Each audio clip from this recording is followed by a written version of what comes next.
Electronic electronic parts যারা servicing করেন তাদের জন্য সোল্ডারিং আয়রন বা তাতাল একটি খুব গুরুত্বপূর্ণ যন্ত্র, যে যন্ত্র দিয়ে অনেক কাজ এবং অনেক সমস্যার সমাধান হয়। আজকে এই তাতালটা নষ্ট হয়ে গেছে, তো এই তাতালটা কিভাবে ঠিক করবেন, কি সমস্যা হয়েছিল, বিস্তারিত এই ভিডিওতে থাকছে। আসসালামু আলাইকুম, আমি আব্দুর রহমান রনি। ইলেকট্রিক্যাল সাপোর্ট বিডির নতুন একটা টেকনিক্যাল টিউটোরিয়ালে সবাইকে স্বাগতম।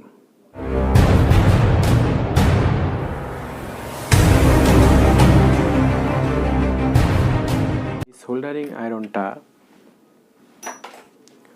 মূলত অনেক দিন ব্যবহার করার ফলে বা বিদ্যুতের ভোল্টেজের কারণে এই সমস্যাগুলো হয়ে থাকে। এটা কিন্তু পুরোপুরি ড্যামেজ। কারেন্টের লাইনে বা 220 লাইনে লাগিয়ে রাখলেও এটা হিট হয় না।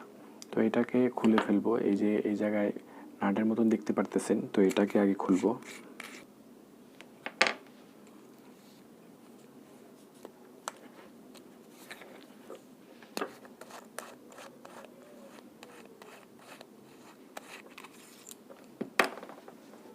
এই যে সাদা অংশটা দেখতে পাচ্ছেন, এটা মূলত তাতালের কয়েল।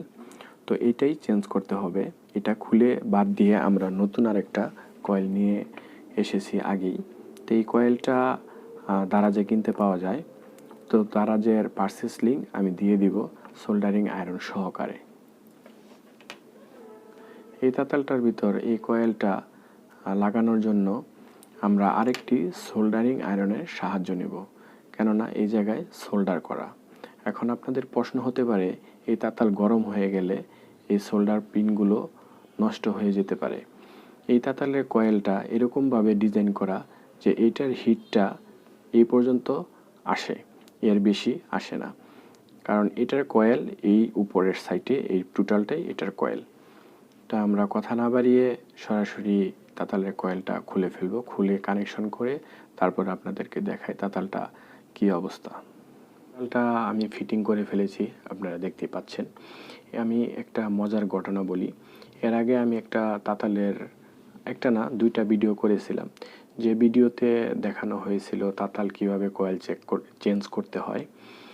তো সেই ভিডিও করার শেষ সময়ে আমি তাতাল হাত দিয়ে স্পর্শ করে আপনাদের বোঝানোর চেষ্টা করেছিলাম তাতালটা হিট হয়, তাতালটা হিট হচ্ছে। সেই ভিডিওতে আমার এক ভাই কমেন্ট করেছিল যে ভাই, আপনি তাতাল হাত দিয়ে স্পর্শ কেন করেছেন? তা তাতাল সাধারণত ফুল হিট হলে হাত দিয়ে স্পর্শ করা যায় না। আর আমার তখন ভিডিও করার সময় কারেন্ট চলে গেছিলো, যে কারণে আমি হাত দিয়ে স্পর্শ করে আপনাদেরকে বোঝানোর চেষ্টা করেছি এটা হিট হচ্ছে। তো এই তাতালটা আমি সেইটা করব না, এই তাতালটা অলরেডি হিট হয়ে গেছে। আমি যদি একটু রজনে ধরি, আর সব সময় চেষ্টা করবেন ভালো মানের রজন ইউজ করার জন্য। যদি রজন কেউ কানে, তাহলে আমাদের সাথে যোগাযোগ করতে পারেন, আমরা আপনাদেরকে খুব ভালো মানের রজন দিতে পারবো।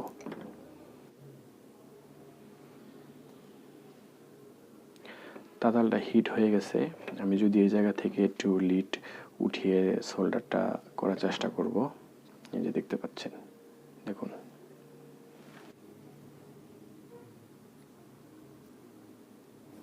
তো আমাদের সোল্ডারিং আয়রনটা পুরোপুরি ঠিক হয়ে গেছে, এটা আমরা ব্যবহার করতে পারবো। আজকের ভিডিওটা এ পর্যন্ত। সবাই ভালো থাকবেন, সুস্থ থাকবেন। আল্লাহ হাফেজ।